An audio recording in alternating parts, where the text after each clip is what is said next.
भारत में दूसरी शादी करना यानी बाइगैमी कानूनन अपराध है।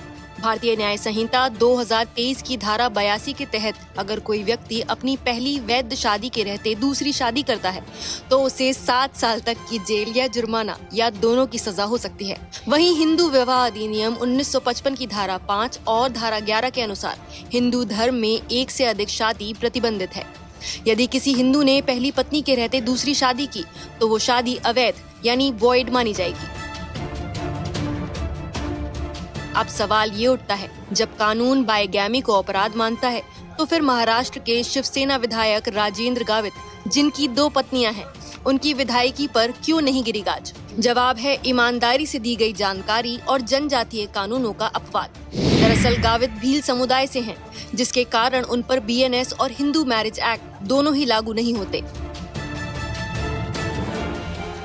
आपको बता दें कि पालघर से विधायक राजेंद्र गावित ने अपने नामांकन के साथ जो हलफनामा यानी फॉर्म 16 दाखिल किया, उसमें उन्होंने न सिर्फ अपनी पहली पत्नी उषा गावित का नाम दिया, बल्कि एक अतिरिक्त कॉलम जोड़कर दूसरी पत्नी रूपाली गावित की जानकारी भी दी, जिसमें पैन नंबर और इनकम टैक्स डिटेल्स तक शामिल थे।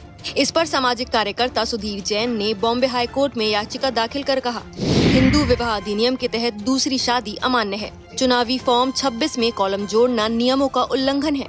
गावित ने रूल 4A तोड़ा है, इसलिए उनका निर्वाचन रद्द किया जाए।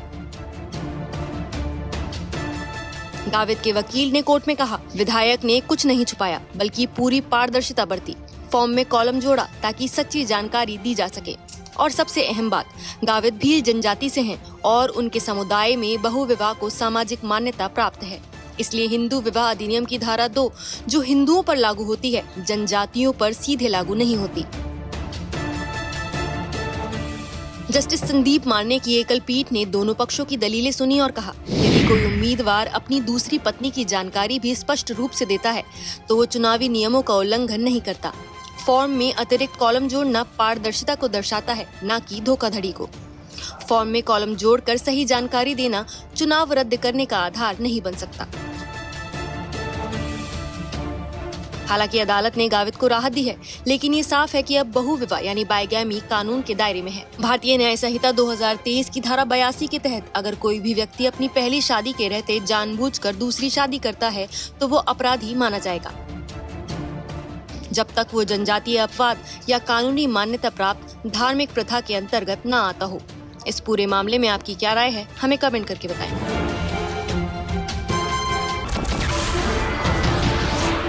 नमस्कार, मैं हूं मानक गुप्ता। अगर आपको हमारा ये वीडियो पसंद आया हो तो इसे लाइक और शेयर जरूर करें और हाँ, हमें सब्सक्राइब और फॉलो करना ना भूलें ताकि आप देश और दुनिया की कोई खबर मिस ना करें। तो जुड़े रहिए हमारे साथ और देखते रहिए News 24।